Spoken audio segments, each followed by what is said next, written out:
시청자 여러분, 편안한 주말 보내고 계십니까? 3월 6일 토요 랭킹쇼 지금 시작합니다. 이도훈 문화일보 논설위원, 최영일 시사평론가, 류재하 변호사 나오셨습니다. 어서 오세요. 안녕하세요. 그럼 저희가 준비한 첫 번째 핫랭킹 바로 만나보시죠. 첫 번째 핫랭킹은 별의 순간이냐 아니면 벌의 순간이냐.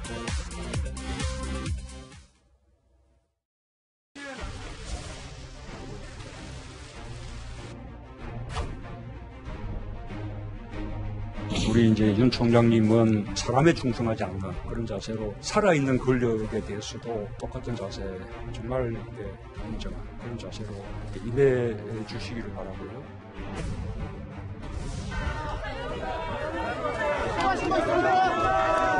저는 조국 법무부 장관과 윤석열 검찰총장의 환상적인 조합에 의한 검찰 개혁을 희망했습니다. 꿈 같은 희망이 되고 말았습니다.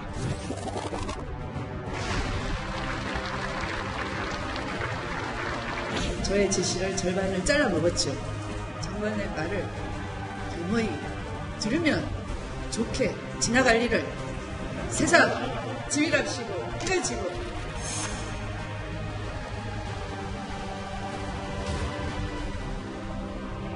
검찰총장은 법무부 장관의 부하가 아닙니다.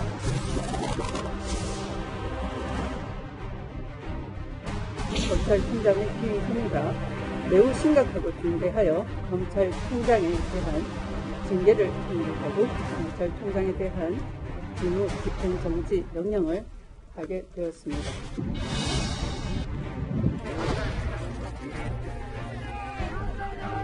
헌법 정신과 법치주의를 지키기 위하여 최선을 다할 것을 약속드립니다.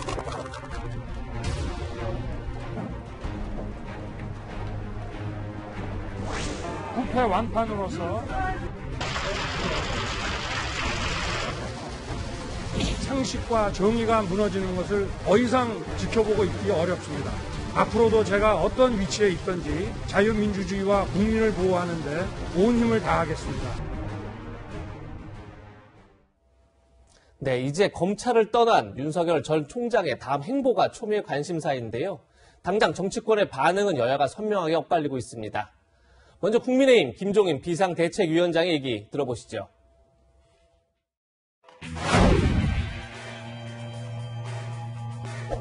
정부 여당 내에서 윤 총장 정도로 이렇게 확실하게 자기 소신을 가지고 하는 사람이 없기 때문에 거기에 대한 저희 일반 국민의 지지도가 높았다고 생각하지 반드시 그건 아니고 대통령 후보로서의 하나는 지지도가 높다고 생각하진 않아요. 내가 보기엔 별의 순간이 지금 좀 보일 거예요 아마. 본인이 그거를 파악하면은 현자가 될 수 있는 거고 파악을 못하면은 뭐 그냥 그걸로 말아버리는 거예요.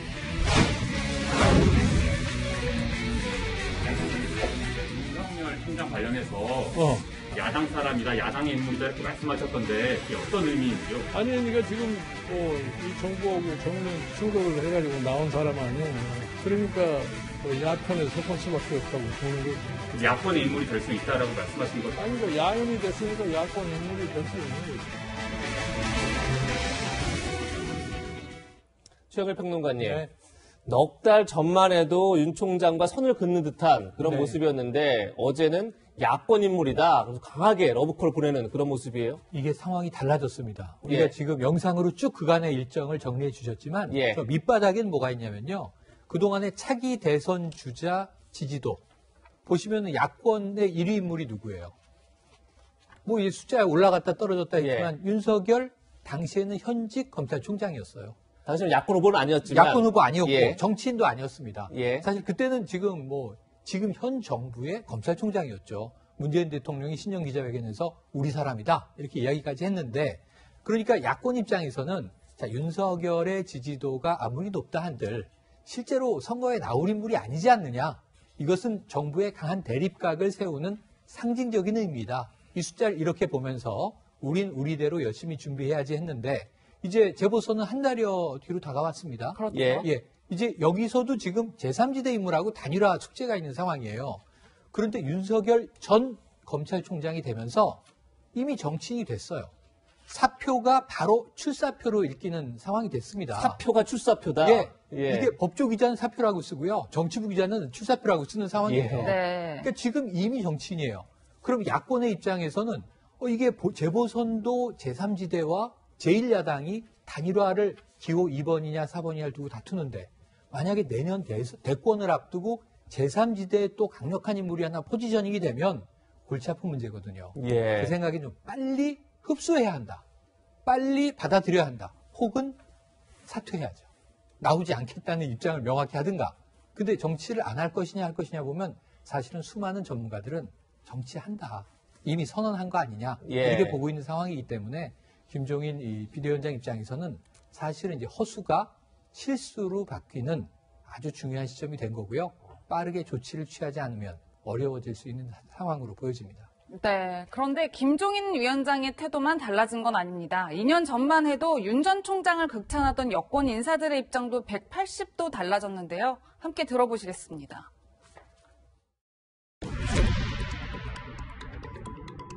윤석열 후보자가 자신이 가진 그 검찰의 칼을 정치적으로 활용했다. 이런 이야기를 전 들어본 적이 없습니다. 대한민국 검사들이 정권에 동원돼서 불법에 내몰리지 않는 그런 대한민국 만드는데 윤석열 후보자의 임무가 있다. 과대망상 수준입니다. 황당하기까지 합니다. 반짝반짝 별의 순간을 달콤하게 꿈꿀지 모르겠으나 어느 순간부터 정신 번쩍 들게 하는 벌의 순간이 도래함을 깨닫게 될 것입니다. 배은망덕한 뻔뻔한 사람 아닙니까? 후한무치한 분이죠. 오랫동안 한직에 밀려있던 사람을 가진 반대에 무릅쓰고선 검찰총장을 크게 썼는데 결국에는 자신의 은인 등의 칼을 꽂고 공적 의무도 버리고 이렇게 어저께 사퇴를 한 걸 보면서 대통령은 어떤 감정을 느꼈겠습니까? 네, 위원님 저희가 영상 함께 보셨지만 2년 전만 해도 절대적인 신뢰를 보냈던 이 여권 인사들이 2년 만에 뭐 지금은 별의 순간이겠지만 어느 순간이면 정신이 번쩍 들게 하는 벌의 순간이 도래할 것이다. 이렇게 비판을 하고 있어요. 여당으로서는 뭐 당연히 저렇게 그 강력한 입장을 보일 수밖에 없죠. 왜냐하면은 그저께까지만 하더라도 그 야당에는 사실상 그 대선 후보가 없었다고 봐야 돼요. 가장 유력했던 안철수, 오세훈이 서울시장으로 빠졌지 않습니까? 그렇죠. 예. 그러니까 1년 뒤에 그냥 그 선거하면은 그 정권 재창출이 눈앞에 있는 건데 갑자기 윤석열 총장이 등장했는데 이분은 한때 지지율 1위까지도 올라갔던 분이죠. 그러니까 굉장히 강력한 야당의 잠재적 대선 후보가 생긴 겁니다. 근데 더 중요한 거는 이분이 지금 하는 걸로 봐서는 만약에 집권을 하면 문재인 정권 적폐청산하겠다고 나올 것 같거든요. 굉장히 큰 위협입니다. 지금 뭐 아까 우리 화면에서 봤던 이인영, 김종민, 김태년, 신동근, 노웅래 이런 분들이 뭐 직접 뭐 무슨 잘못을 해서 뭐 처벌받거나 그러시지는 않겠죠. 그렇지만 문 정권 전체로는 만약에 그 윤석열 총장이 집권하게 되면 정말 여러 가지 문제가 있겠다. 고민하지 않을 수가 없습니다. 그렇지만 네. 저렇게 그 비판한 게 과연 여당에 도움이 되느냐. 윤석열을 키워준 건 파라리 문정권이라고 하는 거 아닙니까? 문재인 대통령의 조금 이해하기 어려운 처신, 조국 전 장관, 추미애 장관의 어떤 그 윤석열 총장에 대한 압박과 공격, 이런 것들이 그 윤 총장을 정치인으로 대선 주자로 키워줬는데 저런 비판들이 오히려 윤석열 그 총장이 정치에 입문한 이후 더 큰 정치인으로 키워줄 가능성이 있는데 특히 제가 말씀드리고 싶은 거는 어제 오늘 보니까 윤석열 본인에 대해서 그 아내에 대해서 장모에 대해서 수사를 하겠다. 뭐 어떻게 뭐 주저앉히겠다. 뭐 그렇게 하리라고 생각은 않지만 만약에 그렇게 한다면 엄청난 역풍을 맞을 겁니다. 그런 생각은 명백한 정치 보복이니까 하지 않길 바라고 그 대신에 만약에 정치를 선언하고 윤 총장의 그 지지율이 오를 수도 있고 또 오르지 않을 수도 있어요. 그러나 만약에 오른다면 왜 그런 걸까? 우리 문 정권에는 어떤 문제가 있는가? 이런 거를 반성해야지 오히려 내년 그 대선에서 다시 집권할 수 있는 가능성이 있다. 이렇게 얘기하고 싶습니다. 네. 예, 이동훈 논설위원님의 개인적인 의견 들어봤고요. 지금 여당 그리고 제1야당 외에 또 제3지대가 있죠. 바로 안철수 국민의당 대표인데요. 안 대표는 윤 전 총장에게 어떤 얘기를 했을까요? 같이 들어보시죠. 야권 지지자분들의 많은 기대가 이제 모여 있는 만큼 앞으로 정치를 하시든 하시지 않든 정권 교체에 힘을 보태 주시는 역할을 하시면 좋겠다는 게 제 희망이고요. 우리나라의 그 헌법 정신, 법치, 국민 상식, 또 국가 근본에 관한 문제에 대해서 결코 물러설 수 없는 싸움이 시작된 것이 아닌가, 이런 생각에 많은 국민들께서 뜻을 같이 하신다고 생각합니다. 네, 위원님 쭉 들어보니까 그야말로 야권은 이제 환영 일색이다, 저희가 이렇게 표현을 할 수 있을 것 같은데, 네네. 많은 분들이 아무래도 윤 전 총장이 앞으로 국민의힘과 함께 할지, 아니면 제3지대에 들어가서 안철수 서울시장 후보와 함께 할지, 이 부분을 가장 궁금해 하실 것 같아요. 답부터 드리면, 국민의힘과도 함께 하고, 국민의당과도 함께 할 거다. 이렇게 얘기할 수 있겠습니다. 지금까지 얘기 나왔던 그 제3지대라는 그 지대역에서 그 성공한 정치인이 없는데, 왜냐하면은, 지금 우리의 정치는 정당 정치이기 때문에 정당의 지원을 받지 않으면 여러 가지가 힘듭니다. 조직, 자금, 홍보, 그렇기 때문에 이 모든 당과 힘을 합쳐야 되는데, 그러나 각각은 선택하기 어려워요. 왜냐하면은 국민의당은 너무 윤석열이라는 사람이 들어가기엔 너무 작습니다.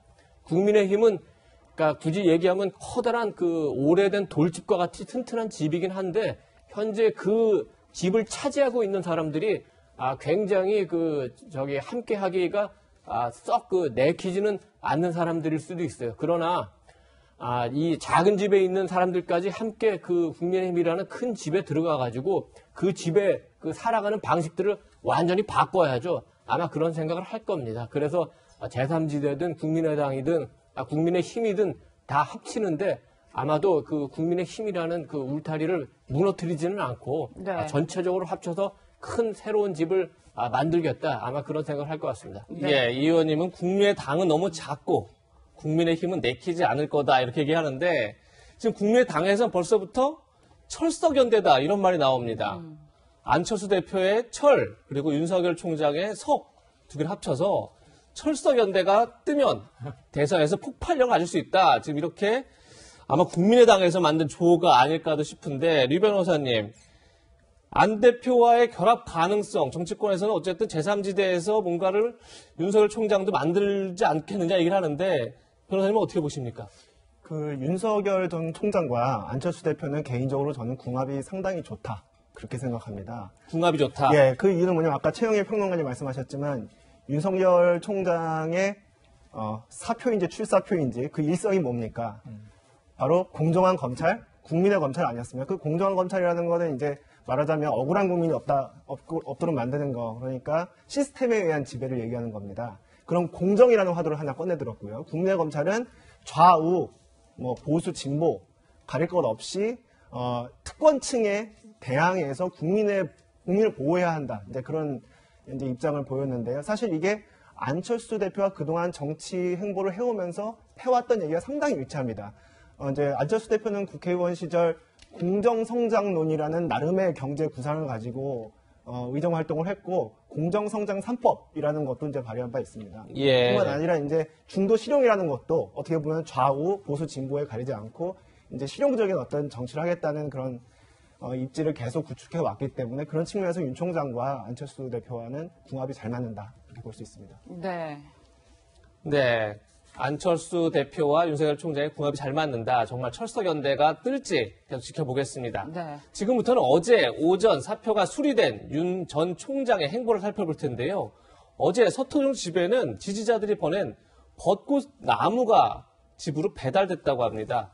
그런데 윤 전 총장은 외출하지 않고 자택에 머물고 있다는데, 평론가님, 네. 일단은 두문불출할 것 같다, 이런 느낌이 드는데 어떻게 네네. 보십니까? 일단 지금 화면에 보시는 게 바로 벚꽃나무, 윤 총장한테 시민이 보낸 선물인데요.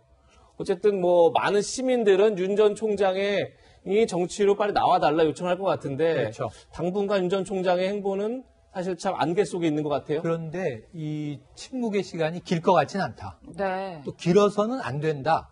정치를 안 하고 자연인으로 돌아가서 다른 걸 할 거면 모르지만, 만약에 정치를 이왕 선언하고 의지를 굳힌 거라면 빠른 행보에 나서야 한다. 심지어는요, 지금 김종인 비대위원장은 자, 이번 재보선이 끝나면 이 중요한 접점이 생길 것이다. 이런 얘기를 했어요. 네. 재보선 뒤로 얘기를 했는데 어떤 분들은 내년 대선에 뛰어들려면 이번 재보선이 마지막 선거예요. 대선 전에. 그리고 여기 기여해야 한다. 그리고 보선에 뛰어들어야 한다는 얘기예요. 뭔가 그런 얘기가 나오고 있는데 지금 관측되는 바로는 아마 대학이나 기관, 강연 등 본인의 어떤 의지를 대한민국을 어떻게 만들고자 하는 비전을 보여줘야 되는 거 아닙니까? 대권 주자라면 지금까지는 그런 기회가 없었죠. 공직자였기 때문에. 그래서 아마 강연 정치에 나설 것이다. 이런 관측인데 이 오랫동안 집에서 두문불출하진 않고 지금 계획은 서 있을 것 같아요. 우리가 3종 세트를 봤잖아요. 언론과 인터뷰에서 중수청에 강하게 반대했고 그다음에 대구 고검에 가서 좌천됐던 곳인데 감회가 특별합니다. 고향에 온 것 같습니다. 했단 말이에요. 네. 그리고 그때 이미 출정식이 연출이 됐어요. 이 영상으로 봤을 때는. 그 다음날 사표를 던졌지만 사직 의사와 함께 더 다른 위치에서 뭐 헌법 정신, 자유민주주의, 국민 보호 실천하겠다는 의지를 표명한 거기 때문에 이미 선언은 이루어졌고 그럼 이제 대외 활동 시작 시점인데 제 생각엔 며칠 봅니다. 며칠. 두문불출이요? 며칠 뒤에 나오실 거다, 나올 아니면 거다. 다음 주, 늦어도 다다음 주쯤 행보가 시작되지 않을까 기대해보고 있습니다. 예. 조금 전에 윤 전 총장이 집 앞에서 강아지 산책하는 저 영상은 지난번에 직무 배제됐을 때 그때 집에서 휴식을 취하면서 그때 모습입니다. 지금 현재 모습이 아니라는 점을 말씀드립니다. 네, 위원님, 많은 분들 윤 전 총장의 정치 행보가 언제 시작될 것이냐 관심이 많은데 정말 그 다음 달 재보선 이후가 될 거라는 관측들이 많이 나오고 있고 또 말씀처럼 더불어 대학 강연이나 북콘서트가 될 것이다 이런 추측들이 많아요. 실제로 과거에 문재인 대통령이나 안철수 서울시장 후보도 비슷하게 이제 대권 주자로서 입지를 굳히는데 이런 북콘서트를 이용하기도 했었잖아요. 2011년 문재인 대통령의 북콘서트, 2011년 안철수 대표의 토크쇼 다 실패했죠. 두 분 다 강연으로 그 정치에 나섰다 다 실패했어요. 실제로 문재인 대통령이 그 대통령 되기에 성공한 거는 당을 접수한 이유입니다. 그래서 당이 가장 중요하다는 얘기를 먼저 하겠고 윤석열 총장이 그 정치를 한다면 가장 중요한 건 뭐냐면 내가 왜 정치를 하는가? 내가 정치를 해서 뭘 하겠다는가? 이걸 국민이 가장 중요한 거예요. 당신 지금 검찰총장 중간에 그만두고 정치한다는데 왜 하려는 거야? 여기에 대해서 일단 윤석열 총장이 답은 했어요. 헌법, 법치주의, 자유민주주의 이것도 굉장히 중요한 명분이긴 합니다만 우리 국민의 눈높이에 맞는 표현을 해야 되죠. 아까 제가 말씀드린 대로 예를 들면 제가 검찰총장으로서 박근혜, 이명박 정권의 적폐를 청산했는데 내가 정치인이 돼가지고 문재인 정권의 적폐를 청산하겠다. 그렇게 한다든지 아니면 지금 정치가 너무 썩었는데 내가 한번 확 바꿔보겠다든지 이런 국민의 귀에 싹 들어오는 그 명분을 제시하고 난 뒤에야 강연을 하든 북콘서트를 하든 이런 거는 그냥 그 수단에 불과합니다. 어쨌든 질문이 나왔으니까 얘기를 하면 책은 낼 것 같아요. 그래서 거기서 내가 살아온 인생이 이렇습니다. 그리고 앞으로 지금 어떤 생각을 갖고 있고 앞으로 어떻게 하겠습니다. 이 책은 나와야 될 거고 이 책이 나와야 강연이든 콘서트든 소재를 풀어갈 수 있기 때문에 그걸 할 것 같고 강연보다는 약간 토론이 먼저 될 가능성이 있어요. 이미 이제 언론단체라든지 몇 군데서 토론 요청도 이미 했고 윤 총장 스타일이 굉장히 토론을 즐겨하는 스타일입니다. 주고받고 그렇기 때문에 토론을 통해서 주고받는 게 본인의 장점을 더 많이 드러낼 수 있다. 아마 이렇게 볼 것 같고 한 주간을 쓸 겁니다. 왜냐하면 검찰총장으로서 그동안에 징계도 당하고 했지만 너무 그동안에 경무여서 일주일은 쉬어야 되고 앞으로 이제 본격적으로 활동을 하게 되면 그때 이제 내년 대선 때까지는 1년 동안 쉴 시간이 없다고 보고 쉬고 그동안에 이제 들어오는 여러 가지 요청이라든지 아니면 또 이제 측근이나 어떤 멘토나 이런 사람들의 생각이라든지 이런 걸 들어보고 첫 행보를 뭘 할지 이거를 결정을 할 텐데 저는 개인적으로는 사실 재보선 이유가 아니라 그 전에 나와서 판을 주도하고 야권의 지도자로서 재보선에 영향을 미치는 그런 선택을 할 가능성도 있다고 봅니다. 네. 최영일 평론가 그리고 이도훈 논설위원 둘 다 휴식의 시간이 길지는 않을 것이다. 4월 7일 재보궐선거 전에 움직이지 않겠느냐 이렇게 전망하셨는데 윤 전 총장이 떠난 검찰은 일단 그냥 술렁하는 그런 분위기입니다. 박범계 법무부 장관을 겨냥한 현재 검사의 글이 내부 게시판에 올라왔는데요. 박 장관의 이 얘기를 꼬집었습니다. 먼저 그 목소리부터 들어보시죠. 좀 이렇게 절실하게 3천만 원이라도 절실하게 말씀을 드리는데 그래야 됩니다 이게. 네. 의원님 꼭 살려주십시오. 이렇게 의원님들 살려주십시오. 한번 하세요 예산. 네. 그 LX 사업비 살려주십시오. 한마디 하시면 끝날 일을 참 답답하시네. 네, 박 장관이 조재현 법원 행정처장에게 살려주십시오라고 한 말, 이 말을 겨냥한 건데요. 박노산 대구지검 서부지청 검사는 현재 재판 중인 조국 일가 사건, 울산시장 사건 등 모든 공소를 취소하면 저희 검찰을 용서해 주시겠느냐.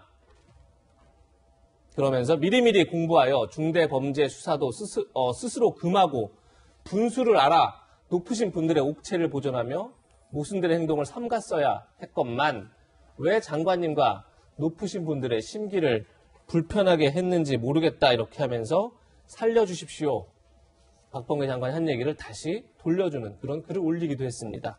유지아 변호사님, 확실히 검찰은 지금 굉장히 분위기가 싱숭생숭한 것 같아요. 예. 이걸 어떻게 보셨습니까?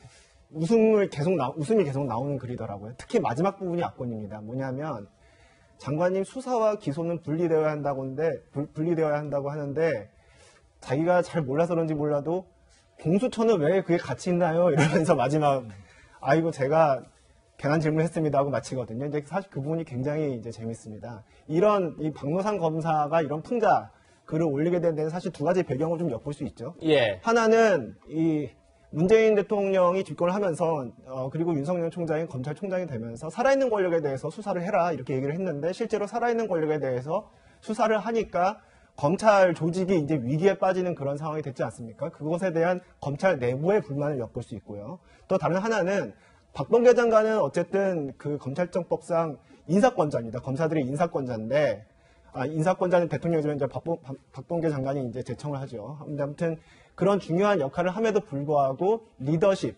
장악력이 흔들리고 있다라는 사실을 엿볼 수가 있습니다. 네, 윤석열 전 총장의 사퇴 그리고 향후 야권 재편 가능성까지 짚어봤는데 이번에는 여당 대권 주자들의 움직임도 한번 살펴보겠습니다. 다음 두 번째 한랭킹에서 만나보겠습니다.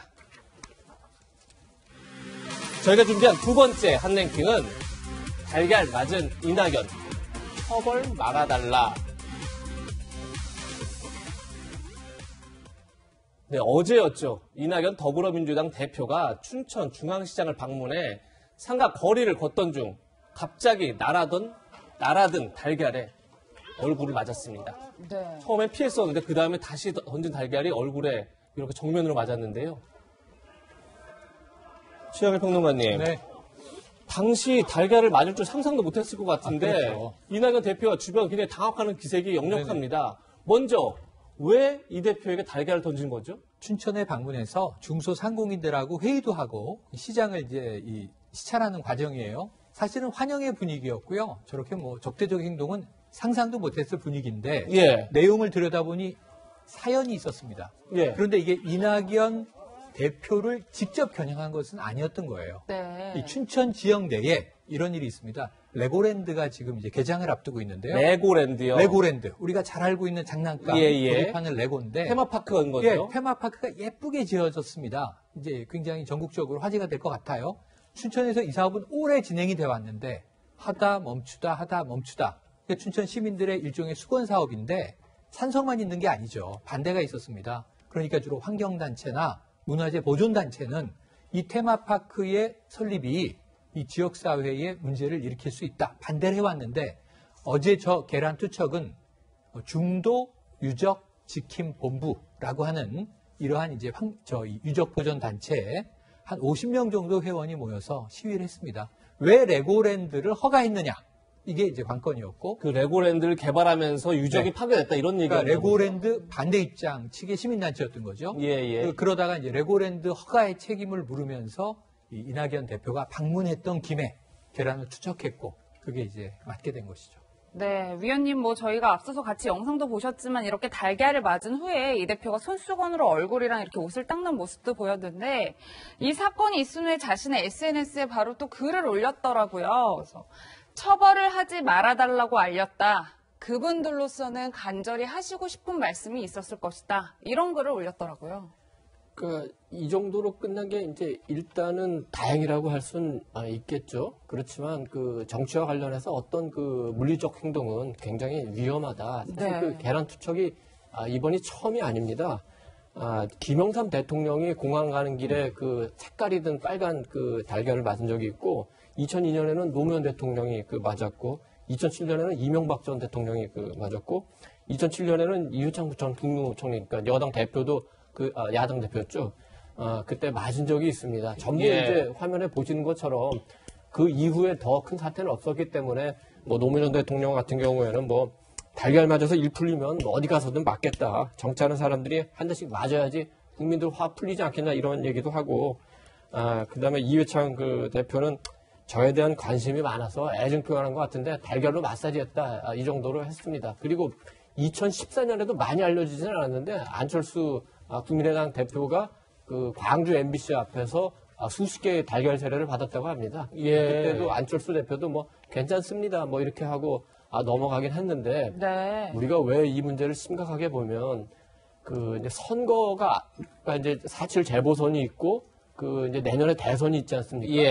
2010년을 돌이켜 보면은 우리가 신촌 그 내 오거리에서 박근혜 그 당시 한나라당 전 대표가 그 끔찍한 그 테러를 당하지 않았습니까? 그렇죠. 그래서 언제든지 후보들은 위험에 노출할 수 있다. 이 부분을 알고 후보 개인도 그다음에 당에서도 잘 지켜야 될 필요가 있고 경찰에서도 이제 후보가 되면은 그 경호를 좀 지원해주긴 하는데 혹시 만약에 대비해서 왜냐하면 지금 상황이 조금 그 정치적으로 좀 양극화된 측면이 있기 때문에 경찰에서 좀 더 그 신경을 써주길 바라고 이런 분위기가 형성되는 과정 중에 중요한 이유 중에 하나가 뭐냐면은 그 정치권들의 어떤 극한 갈등입니다.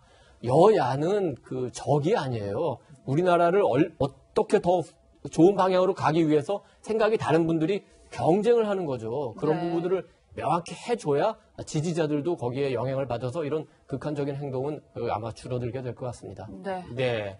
꼭 이번 사건과 관련된 건 아니지만 어쨌든 정치적 양극화가 후보들을 위험에 빠뜨릴 수 있다 이런 이제 지적을 하셨는데 리 변호사님, 이낙연 대표는 처벌을 원치 않았지만 사실 그건 엄연한 폭행이잖아요. 그렇죠. 그럼 처벌을 원치 않아도 처벌이 되는 건가요? 어떻습니까? 결론적으로 말하면 처벌되지 않습니다.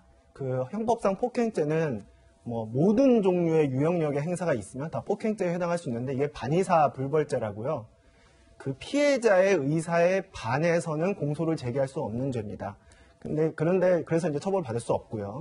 다만 이 폭행이 좀 더 과해서 상해까지 이른다. 그 상해죄는 반의사 불벌죄가 아니기 때문에 그것은 피해자 의사 관계없이 기소할 수 있습니다. 여권의 또 다른 대선 주자인 이재명 경기도지사 이야기도 해보겠습니다. 이제는 본인의 확실한 브랜드가 됐죠. 기본 소득, 기본 주택, 이른바 기본 시리즈인데 이번에는 기본 대출을 들고 나왔습니다. 평론가님, 기본 대출 어떤 내용인지 설명을 좀 해주시죠. 네네. 기본 시리즈 중에 기본 대출이 등장했는데요. 대출이니까 돈을 빌리는 겁니다. 그렇겠죠. 우리가 뭐 은행이든 제2금융권이든 돈을 빌릴 때 제일 중요한 게 신용이죠. 신용. 그렇죠. 신용도에 따라서 또는 담보. 이게 꼭 필요한 건데 지금 이 기본 대출이라고 하는 것은 차주, 빌리는 사람의 신용을 보지 않습니다. 신용을 보지 않고 그냥 500만 원에서 1000만 원 정도를 적어도 10년까지 연리 한 3% 정도로 빌려주는 거예요. 그러니까 이 대출이 필요한 사람은 굉장히 급박한 분들이고 그러겠네요. 신용이 일반 금융기관에서는 돈을 빌릴 수 없는 분들이겠죠. 금액도 그렇고 그러니까 절박한 상황에 있는 분들에게 최소한의 대출을 통해서 좀 생활을 이끌어 나갈 수 있는 물꼬를 터줘보자 하는 그런 취지를 담고 있는 대출을 일반 금융권의 대출과 비교해서 기본을 붙인 기본 대출로 표현을 했더라고요.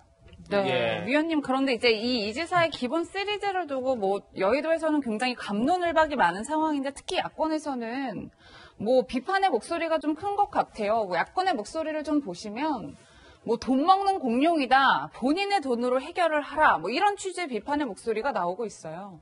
그렇죠. 일단 그 기본소득 그 재원이 다 어디서 나오냐. 기본주택 뭐 30년 40년 어떻게 평생 살게 된다는데 그럼 그 많은 주택을 다 어떻게 건설할 거냐. 기본대출. 그러면 은행은 어떻게 할 거냐. 은행은 파산해도 되는 건가. 이런 이제 기본적인 그 의문들이 있죠. 그래서 가장 중요한 건 그게 실현 가능하냐 이제 질문을 던졌는데 이재명 지사는 성남시 차원에서 경기도 차원에서는 했어요. 그러면서 이거 실현 가능하다. 예. 뭐 일단 했으니까 실현 가능하다고 뭐 어느 정도 인정을 하고 그럼 두 번째 이게 또 중요한 거죠. 지속 가능하냐. 네. 한 번은 줄 수 있다. 근데 이거를 1년, 10년, 30년 계속 공급하는 게 과연 가능하냐. 여기에 대한 대답은 이제 이재명 지사가 앞으로 내놔야 되는데 그게 굉장히 어렵다고 보는 거죠. 예를 들어서 이제 뭐 기본소득이라고 이번에도 이제 10만 원씩 나눠줬는데 그 재원을 그러면 지방채 발행해가지고 하는 거 아니냐 했더니 아니다. 지방채 하지 않았다. 경기도 돈으로 그냥 다 가능했다고 하는데 자세히 들여다보니까 경기도가 계속 쌓았던 기금에서 돈을 빌려가지고 그 기금에서 다시 갚아야 되니까 그 갚는 기간을 굉장히 연장을 했어요. 예를 들면 14년 이런 식으로. 그럼 14년이면은 예를 들어서 만약에 내년에 이재명 지사가 대통령이 된다 하더라도 지금부터 6년이죠. 그러면 그로부터 또 8년 뒤에 그 세대들이 그 돈을 갚아야 된다는 얘기입니다. 그게 과연 정의로운 얘기입니까? 그리고 말로는 뭐 기본소득이라는 이름을 붙였지만 이 행위의 본질은 뭐냐면은 경기도가 청년이든 누군가에게 돈을 주는 겁니다. 예. 돈을 받은 사람은 기쁘죠. 그러면 돈 받았으니까 나도 뭔가 해주고 싶죠. 그게 혹시 한 표가 아닐까요? 이런 점에서 정치적으로도 굉장히 위험한 행위다. 이런 거를 지적을 해야 될 것 같습니다. 예, 이도훈 논설위원의 개인 의견 들어봤는데 그럼 이재명 지사의 주장은 뭔지도 다시 한번 살펴보겠습니다. 그렇죠. 이재명 지사는 언론사에서 보도한 내용을 두고 신용도 보지 않는 대출 상품을 만들라고 요구한 적이 없다. 경기신용보증재단이 은행에 보낸 공문은 과연 경기도 신용보증재단이 보증을 서준다면 지금 얘기한 것처럼 신용도가 낮은 사람에게도 기본 대출이 가능한지 여부를 문의한 것이다. 이렇게 오늘 해명을 했고 조금 전에 제가 본 것처럼 기본주택, 기본소득, 기본대출은 저성장 시대 경제의 선순환을 위한 경기도의 정책이다. 이렇게 좀 강조하고 있습니다. 유지아 변호사님. 네. 유 변호사님은 지금 경기도 이재명 지사가 계속 기본소득, 기본주택, 이번에 기본대출을 좀 내놓은 상황인데 지금 이도훈 논설위원께서는 과연 그 재원이 어디서 나오느냐. 결국은 후대에게 빚을 떠넘기는 거다. 이렇게 굉장히 강하게 비판하셨어요. 변호사님은 어떻게 보십니까? 저도 이게 뭐 충분히 정책적으로는 한번 고민해 볼 수 있는 안 중에 하나지만 이 재정 건전성이라든가 결국 누군가는 이 빚을 부담을 해야 되는 것이고 또 이제 사금융기관 같은 경우는 그 돈이 시민 세금도 아니고 일반 고객들의 돈 아닙니까? 이제 그게 마음대로 사실 활용될 수가 없다는 측면에서 숙고해야 될 부분이 많은 것 같습니다. 근데 그리고 방금 화면에서 봤던 이재명 지사가 이제 SNS에 올린 글에 관해서는 사실 중요한 건 이재명 지사가 주장하는 건 이겁니다. 금융상품 개설을 하는 것이 가능한지 여부를 나는 문의했을 뿐인데 왜 자꾸 요구했다고 그러느냐. 가능 여부 문의냐 요구냐. 이제 이거에 대한 이제 사실 싸움인데 제가 이재명 지사의 SNS에 올라가서 거기에 지금 게시되어 있는 공문을 봤습니다. 공문에 보면 이런 문구가 있어요. 경기도 중점 추진 사항임을 고려하시어 예외 운용 적용 등 가급적 전방위적인 검토와 의견을 확인해달라. 이렇게 공문에 적혀 있거든요. 한번 시청자분들께서 한번 판단해 보시면 좋을 것 같아요. 이게 요구인지 아니면 가능 여부 문의인지요. 그러니까 가급적 전방위적으로 검토해달라. 그렇습니다. 근데 이것이 과연 지금 이재명 지사가 말한 것처럼 단순히 문의한 거냐 아니면 은행들 입장에서는 이것을 요구로 느낄 수도 있다. 뭐 이런 지금 유재하 변호사의 지적이 있었습니다. 뭐 시청자 여러분들께서 판단해 주시기 바랍니다. 네, 지금까지 인물을 중심으로 정치권 소식을 짚어봤는데요. 4.7 재보궐선거를 앞두고 여야 정치권이 더 민감하게 생각하는 문제가 있습니다. 바로 다음 핫랭킹에서 만나보겠습니다.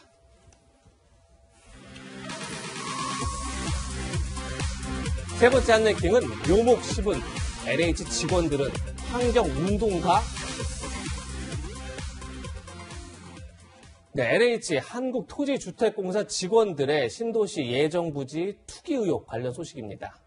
그런데 이 논란에 오히려 불을 지른 인물이 있습니다. 바로 변창흠 국토부 장관인데요. 한 언론과 인터뷰에서 이런 말을 했습니다. 신도시 개발이 안 될 걸로 알고 취득했는데 갑자기 지정된 것 같다. 전면 수용되는 신도시에 땅을 사는 것은 바보짓이다. 수용은 감정가로 매입하니 메리트, 별 이득이 없다. 최영일 평론가님, 네. 마치 땅 투기 의혹을 받고 있는 직원들을 두둔하는 그런 뉘앙스라 논란이 굉장히 커지고 있어요. 네. 어떻게 들으셨습니까? 그러니까 이 사태가 커지자 결국은 국토부 장관의 대국민 사과까지 나왔고요. 예. 야당이 주목하고 좀 비판하고 있는 것은 이러한 투기가 벌어졌던 시점이 이 변창흠 국토부 장관이 LH공사 사장일 때 아니냐. 예. 그러면 그때도 이미 윤리적인 혹은 조직적인 책임이 있고 지금은 더 엄중히 사과해야 하는 것 아니냐 하는 이 생각으로 연결될 수 있습니다. 그런데 좀 두둔하는 것 같은 발언, 사실은 제가 보기엔 두둔 발언으로 보여져요. 예, 그렇다면은 이건 조금 심각하다. 예. 왜냐하면 우리가 사과의 원칙을 늘 짚습니다. 특히 공직자든 아니면 정치인이든 사과의 원칙은 깔끔해야 돼요. 핵심 문제에 대해서 정말 고개를 조아리고 국민들에게 죄송하다는 진정성이 전해져야 되는데 진정성이 전해지려면 구구한 변명이 없어야 돼요. 네. 그리고 정말 앞으로 이러한 일이 없도록 하겠다. 그럼 나올 이야기는 엄중한 조사와 엄정한 이제 이 재발 방지 조치입니다. 그리고 문제가 됐다면 엄벌을 해야죠.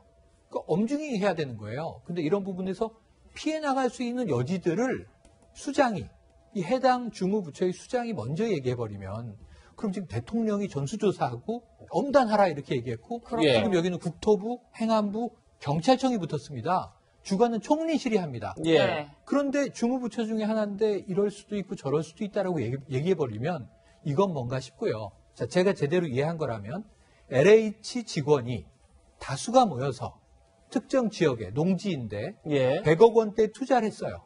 7,000평을 취득했습니다. 58억 원을 대출을 받았어요. 예. 정상적인 매입입니까? 우리 국민들 생각에 이 필요한 돈의 60%를 대출을 당겨서 이게 뭐 개인이 살 주택 한 채를 산 게 아니라 임야를 이 농지를 대량으로 매입했고 이분들은 농지를 취득하면 안 되는 분들이에요. 영농할 분들이 사야 되는 게 농지인데 그렇죠. 영농 계획서를 허위로 냈잖아요. 농사 안 지었잖아요. 예. 묘목을 심었으니까 농사다 이렇게 주장할 수 있을지 모르지만 이런 부분에선 전 국민적 의혹이 큰데 의혹의 해명보다는 좀 이 변명에 가까운 답변을 하셨다. 전 변 장관이 이번 그 인터뷰의 내용에서의 답변은 많이 어긋났다 이런 생각입니다. 네, 뭐 실제로 관련 보도가 나간 바로 다음 날인 어제 오전 이낙연 민주당 대표가 변창흠 장관을 국회로 불러 면담의 시간을 가졌습니다. 면담 후 두 사람의 모습 함께 보시겠습니다. 대표님하고 어떤 말씀 나누셨는지 좀 한 말씀만 구체적인 부탁드리겠습니다. 조사 내용에 대해서 말씀드렸습니다. 그냥 철저히 조사하라 이렇게 말씀하셨습니다. 어떤 선택도 갖지 말고 철저히 원칙적으로 조사를 하고 그 결과를 국민들에게 공개하라 이렇게 말씀하셨습니다. 이 사안의 엄중함에 대한 인식을 좀 더 확실히 갖도록 요구하는 발언을 했습니다. 그 책임의식을 가져야 한다고 했고 그 조직을 두둔하는 듯한 인상을 주는 언동은 절대로 되지 않는다. 제가 심할 정도로 매섭게 얘기를 했습니다. 네, 위원님 일단 이 대표는 보신 것처럼 심할 정도로 매섭게 얘기를 했다 이렇게 밝혔는데 일단 여당은 이 문제를 굉장히 심각하게 보고 있는 건 맞는 것 같아요. 이 자체가 굉장히 심각한 얘기죠. 어떻게 이런 일이 일어날 수가 있습니까? 우선 이제 당과 이낙연 대표 입장에서 보면은 문재인 정권에서 가장 취약한 부분이 뭐 몇 가지가 있지만 그 중에 이제 대표적인 게 그 부동산 정책 아니겠습니까? 근데 여기서 지금 그 문제가 터진 겁니다. 그래서 4.7 보궐선거를 앞두고 뭔가 부동산에서 좀 만회를 해야 되겠다 해서 이제 나온 게 2사 대책인데 그 핵심이 공공 개발 공급을 늘리는 겁니다. 그렇죠. 예. 근데 공공 개발을 담당하는 주체인 LH가 땅 투기를 했다는 거니까 이거는 뭐라고 변명할 수가 없는 상황 아닙니까? 그래서 이거 과연 공공 개발이라는 국정의 정당성 자체가 굉장히 지금 흔들리는 상황입니다. 두 번째 심각한 건 뭐냐면은 이게 문재인 정권 4년에 적폐가 드러나기 시작한 걸로 볼 수도 있어요. LH, 국토부, 지금 뭐 인천, 경기도까지 해서 청와대까지 전수 조사한다고 하는데 이게 1, 2년 된 것도 아니고 2018년부터 그러면 이거는 그 문재인 정권의 적폐구나 이런 생각을 할 수가 있겠죠. 특히 이제 당과 이낙연 대표가 급한 거는 사실 재보궐선거를 위해서 그 야심작을 몇 개 준비를 했죠. 예. 4차 재난지원금이 있었고 가덕도 신공항이 있어서 사실 부산에서도 굉장히 분위기가 바뀌었다는 보도들도 있었습니다. 그런데 갑자기 윤석열 총장이 사퇴하고 또 거의 같은 시기에 지금 LH 투기까지 문제까지 나왔으니까 이게 민심이 얼마나 흔들리겠습니까? 특히 이낙연 대표 개인적으로만 보면은 이 4.7 보궐선거에 향후 그 대선과 관련한 어떤 입지도 굉장히 관련이 돼 있거든요. 만약에 보선에서 둘 다 서울, 부산에서 둘 다 진다면은 이제 당내에서 다른 주자들이 이낙연 대표 굉장히 흔들어대지 않겠습니까? 이런 상황에서 변창흠 지금 장관이 문제를 어떻게 잘 좀 수습하기는커녕 그 국민의 진짜 뭐 염장을 지른다는 말이 지금 뭐 방송에 적합한 용어인지 모르겠습니다만 그렇게 마음을 흔들어 놓으니까 이낙연 대표로서도 굉장히 답답하긴 했겠죠. 예. LH 직원들의 투기 의혹이 확정된 것은 아니라는 점도 같이 말씀드립니다. 네. 어쨌든 이낙연 대표의 질책 이후에 변창흠 장관은 자신의 발언에 대해서 불찰이었다 사과의 뜻을 밝히기도 했습니다. 변창흠 장관의 사과 내용을 한번 보시고요. 자, 어떤 이유에서든 토지를 공적으로 개발하는 공기업 임직원의 부동산 투기는 용납될 수 없는 행위임에도 불구하고 LH 직원들의 투기 이유를 설명함으로써 투기 행위를 두둔한 것처럼 비치게 된 점은 저의 불찰이다 이렇게 밝히고 있습니다. 하지만 변 장관의 발언이 알려진 뒤 시민들의 분노는 계속 이어지고 있습니다. 김은혜 국민의힘 대변인은 이낙연 대표의 질책을 두고도 집권당의 질책쇼다.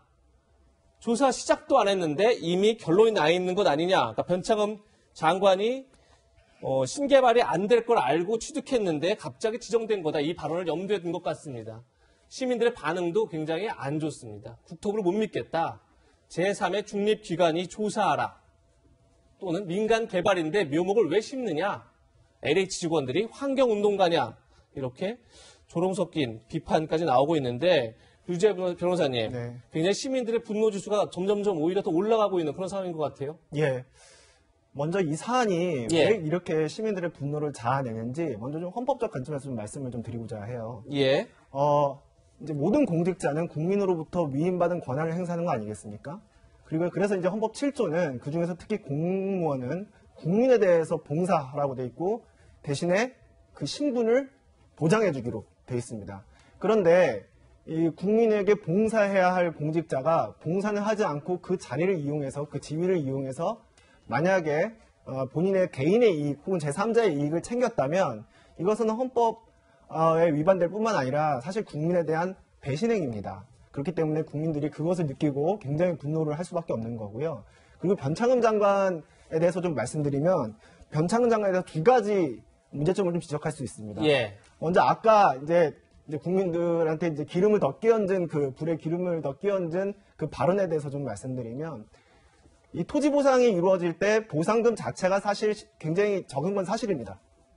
하지만 이 LH 지금 이번에 투기를 했다고 의혹을 받고 있는 LH 직원들은 보상 전문가들입니다. 예. 그 사람들은 단순히 보상금을 노리는 게 아니고 그 보상금이 아니라 나중에 대토보상이라든가 아니면 협의 양도인 택지, 이주작 택지 같이 우리가 속칭 말하는 딱지라는 게 있어요. 그게 사실 나중에 경제적 가치가 엄청나거든요. 그래서 그런 것들을 노리고 사실 이렇게 투기를 하는 거죠. 사실 감정가만을 염두에 둔 게 아니다 이런 아닙니다. 말씀이시죠? 그러니까 변창흠 장관이 LH 사장을 하셨는데 보상 업무에 대해서 정확히 잘 모르시는 것 같아요. 근데 그게 사실 더 큰 경제적 가치를 주는 거고요. 보상금을 노리고서 하는 건 아닌 것 같습니다.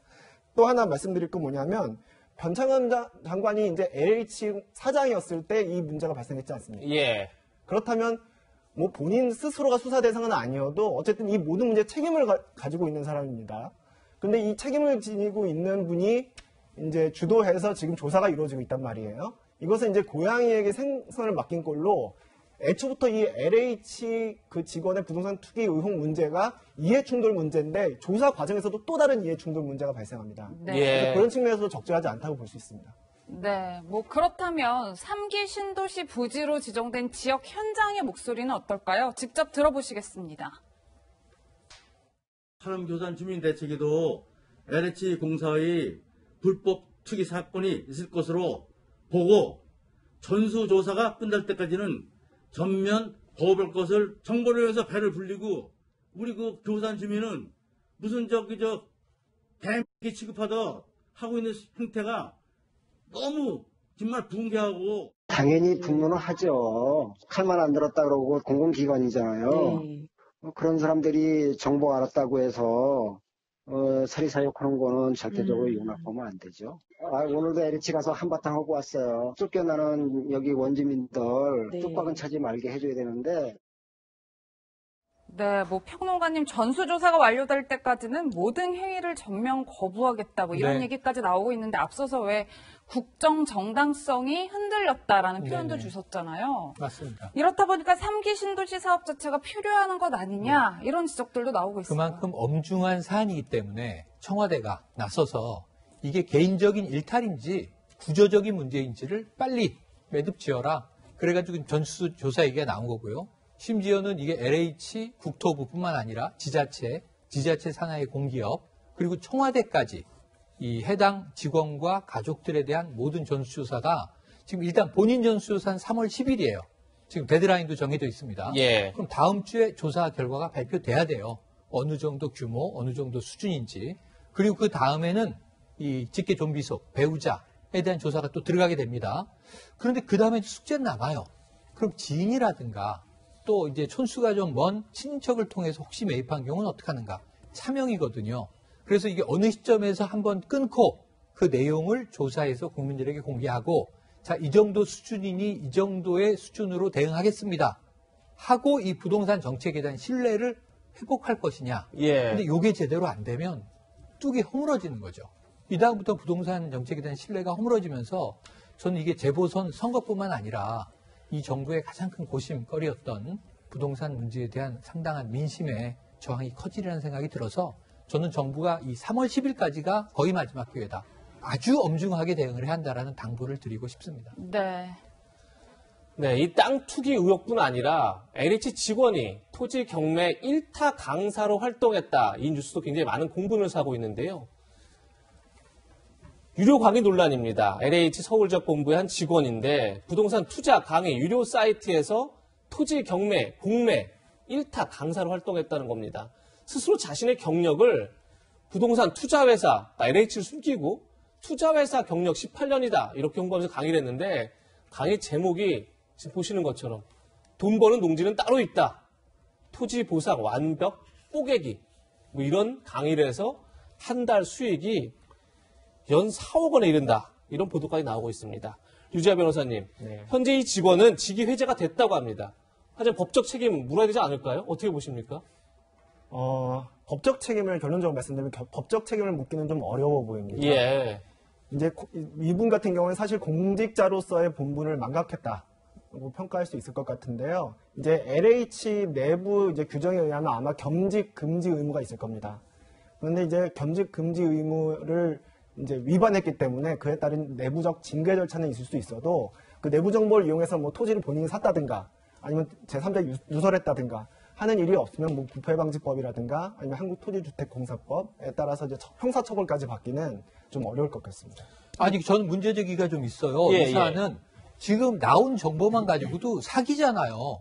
LH 직원이 나는 부동산 회사를 18년 운영한 사람이고 경력이 있다. 그 경력으로 강사를 한다 이렇게 얘기를 하면 일단 자신의 직위를 거짓으로 말해서 그걸 보고 5개월에 23만 원에 돈을 내고 들어와서 강의를 듣고 아, 이 사람은 전문 부동산 컨설턴트구나라고 했는데 알고 보니까 공무원이었잖아요. 그게 사기 아닙니까? 그렇죠. 이 부분은 어떻습니까? 일리가 있는 말씀인데 입증이 이제 쉽지는 않을 것 같아요. 이제 사람들이 이분의 강의를 들은 이유가 뭔지 그 이제 그 기망 행위와 그 사람들이 강의를 들었다는 그 처분 행위 사이에 인과관계가 입증이 돼야 되는데 뭐 그게 입증된다면 사기죄도 충분히 적용해 볼 수 있겠죠. 제가 궁금한 거 여쭤볼게요. 그런데 지금 강의 내용을 보면 어떻게 하면 토지 보상을 더 많이 받아낼까 이 부분 아니겠습니까? 그렇게 되면 결국은 토지주택공사의 업무를 방해하는 게 그렇게 되지는 않을까요? 그 부분은 어떻습니까?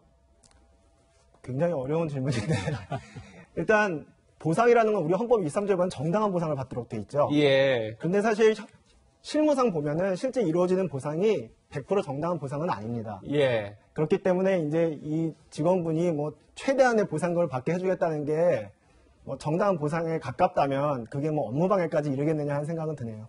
알겠습니다. 네. 위원님 뭐 이렇다 보니까 어제 굉장히 흥미로운 여론조사 결과가 하나 나와서 저희가 소개를 좀 해드리고 싶은데 한국갤럽에서 어제 발표한 여론조사예요. 정부의 부동산 정책에 대해 잘하고 있다는 평가가 11%에 그쳤고요. 잘못하고 있다는 평가가 무려 74%에 달했어요.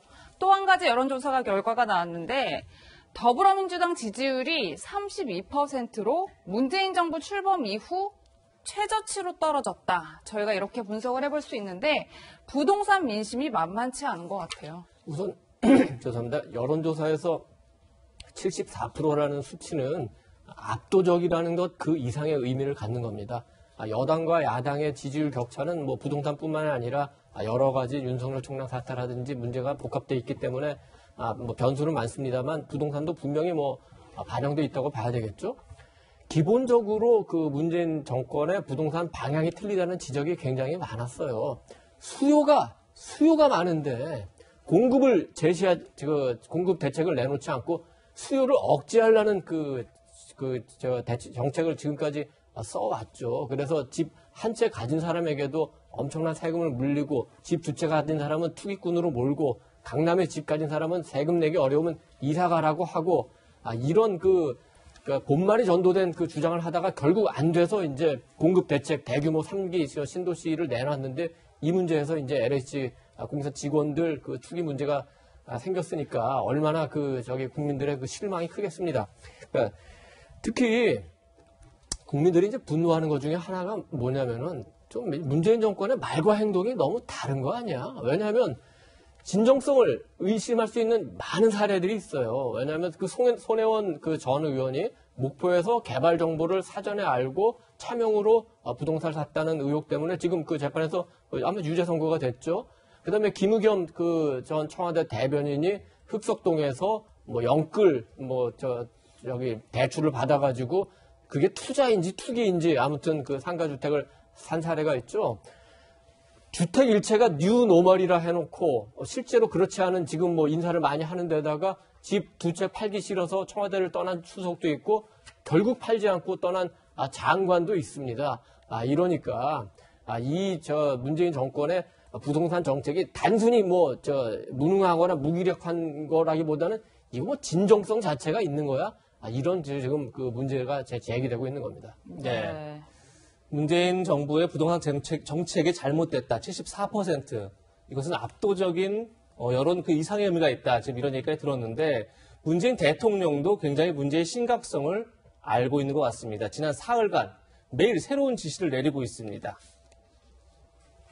지난 3일에는 관련 부서 근무자 및 가족 등에 대한 3기 신도시에 대해서 전수조사를 해라. 이렇게 지시를 했죠. 그제입니다. 조금 전에 최영일 평론가 말씀하신 것처럼 계획적 일탈인지 아니면 뿌리 깊은 부패 구조에 기인한 것인지 규명해라. 또 한 번의 시가 있었고요. 그리고 어제는 청와대의 모든 직원과 가족들도 투기 의혹이 없는지 전수조사해라. 이렇게 얘기를 했습니다. 최영일 평론가님. 네. 사실 전만 하더라도 정세균 국무총리가 청와대는 대상이 아니다. 이렇게 얘기했었는데 맞습니다. 어제 바로 대통령이 청와대도 수석 직원들 다 조사해라 이렇게 얘기를 했어요. 그러니까 굉장히 엄중한 지시한 건데 어떻게 잘 될 것 같습니까? 어떻습니까? 잘 해내야만 하죠. 잘 해내지 못해서 일정 의혹이 남으면 여기가 굉장히 위험한 지역이에요. 4.7 재보선도 이 서울 시민들 여론조사의 경우에 가장 중요한 이슈는 부동산인데 지금 이 부동산 정책에 거의 올인을 했는데 이 정책이 성공하느냐 마느냐는 신뢰에 달려 있는 거예요. 왜냐하면 공급 자체는 시간이 걸립니다. 그런데 그 시간 동안 정말 청년들이 또 중장년들이 기다려줄 수 있느냐의 문제인데 신뢰하지 못하면 정책은 또다시 엇나가게 될 수밖에 없어요. 그래서 그런 상황에서는 이번에 이 문재인 대통령 입장에서는 정말 이 문제를 발본색원해야 됩니다. 이 용어가 등장했습니다. 그런데 아까 이 1가구 1주택을 기본으로 2주택을 보유한 청와대 직원들은 집을 팔아라. 예. 그래서 옷 벗고 나간 분도 있습니다. 그렇죠. 네. 그래서 오히려 집보다 집을 선택했다. 이런 얘기도 우리가 있었어요. 그런데 이번 경우를 잘 보시면 LH 직원의 여러 가지 일탈들이 언론 취재 결과 드러났는데 제가 좀 놀란 건 뭐냐면 LH 직원이 LH의 집을 15채 보유하고 있더라고요. 근데 이게 개인의 자산이면은 내 돈 주고 내가 샀는데요. 그럼 정책은 왜 있냔 말이죠. 그래서 이런 문제들에 대해서는 청와대도 이번에 심각성을 충분히 저는 인지했다고 보고요. 빠른 시간 내에 국민들의 신뢰를 이제 회복하기 위해서 이 불을 꺼야만 하는 겁니다. 저는 엄중한 조치가 나올 걸로 기대하고 있습니다. 청와대에 대해서는 뭐 한마디 좀 하고 싶은데 문 대통령의 심정은 이해가 돼요. 네. 뭐 얼마나 답답하겠습니까? 그러니까 적어도 청와대는 관련 없다, 깨끗하다 이거를 보여주고 싶어서 청와대 직원뿐만 아니라 가족까지 다 조사해 주십시오. 그런 말을 한 취지는 이해가 됩니다. 네. 뭐 조사해서 청와대 직원은 관계 없다고 나올 수도 있겠죠. 예. 그러나 예를 들어서 조사를 해서 LH 직원이든 국토부 직원이든 시흥시 직원이든 농협 직원이든 아니면 인천시 직원이든 이분들의 문제가 발견되면 그거는 뭐 청와대나 문 대통령은 아무 책임이 없는 겁니까? 그리고 만약에 청와대 직원이 어떤 이런 식의 이 건과 관련됐다면 뭐 LH공사뿐이겠습니까? 청와대 정부라고 지금 부르고 있습니다. 모든 정보가 청와대에 모이고 모든 정책이 청와대에서 입안되고 있어요. 그래서 LH공사와 청와대 관계 없습니다.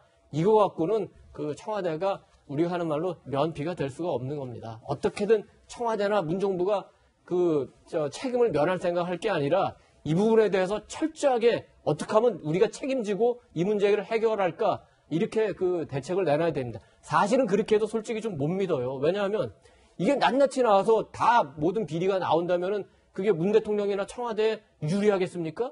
불리할 거 아닙니까? 그러니까 검찰하고 감사원에 안 맡기고 뭐 경찰하고 국토부하고 뭐 총리실에 맡기는 것보다 이렇게 국민들이 생각을 하는 거예요. 네. 그렇기 때문에 청와대가 정말 진정성이 있다면 이 문제 감사원 그리고 검찰 물론 서울중앙지검이 아닌 검찰 여기에 맡겨야 됩니다.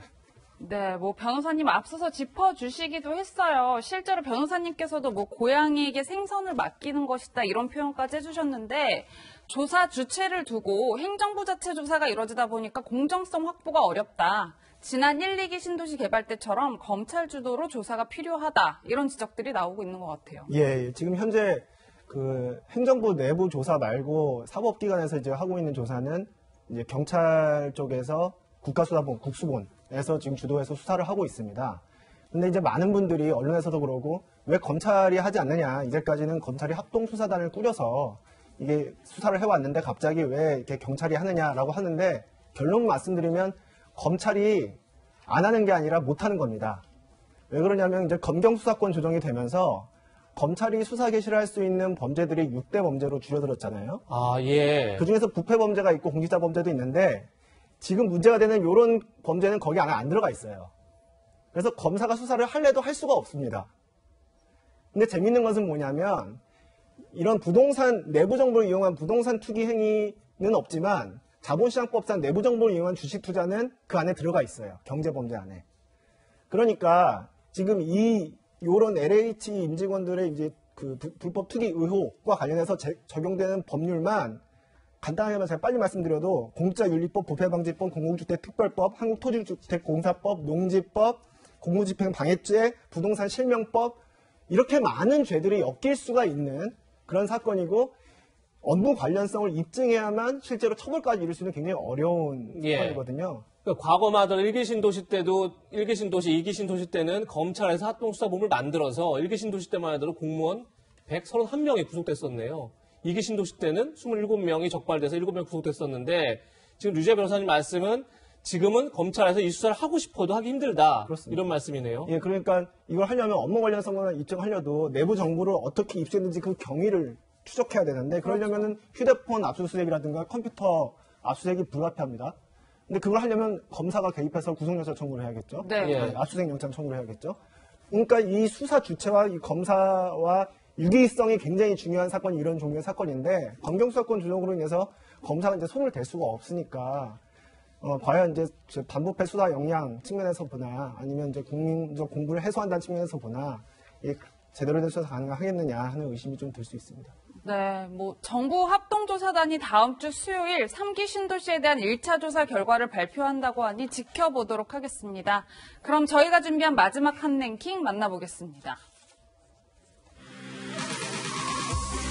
네, 오늘의 마지막 한 랭킹, 내장사 대웅전, 복원 6년 만에 잿더미입니다. 천년의 역사를 간직한 전북 정읍 내장사의 대웅전이 50대 승려의 방화로 어이없이 전소됐습니다. 긴박했던 당시 상황 들어보겠습니다. 맥해은 냄새가 나서 문을 열어보니까 법당 있는 쪽에서 연기가 서서르고 그래요. 그래서 이상하게 생각해서 불이하고 제가 했더니 여기에 계신 스님들 또 종무소 직원들이 다 나서갖고 그리 달려갔습니다. 소화기는 다 들고 거기 가서 끌려고 그러고 불이 잡히지가 않고 이와 같이 참 안타깝게도 전소가 되었습니다. 네, 평론가님 영상 보시면 정말 불길이 어마어마한데 이 내장사가 산속 깊이 자리 잡고 있어서 소방차 출동까지도 시간이 그렇습니다. 오래 걸렸고 네. 또 목조 건물이다 보니까 불길 잡는데 상당히 어려웠던 것 같아요. 당연하죠. 지금 우리가 산불 때문에 최근에도 상당히 재난 상황이 여러 차례 발생했죠. 예. 지금 이 산불에 대해서는 가장 엄중하게 경계해야 되는 시기인데 그 안에 저 문화재가 있는 거고요. 말씀하신 대로 저 마른 나무입니다. 그런데 이 상황에서 불을 실화로 붙은 게 아니라 방화로 붙은 거예요. 네. 이런 상황이라면 정말 순식간에 전소되는 상황이었거든요.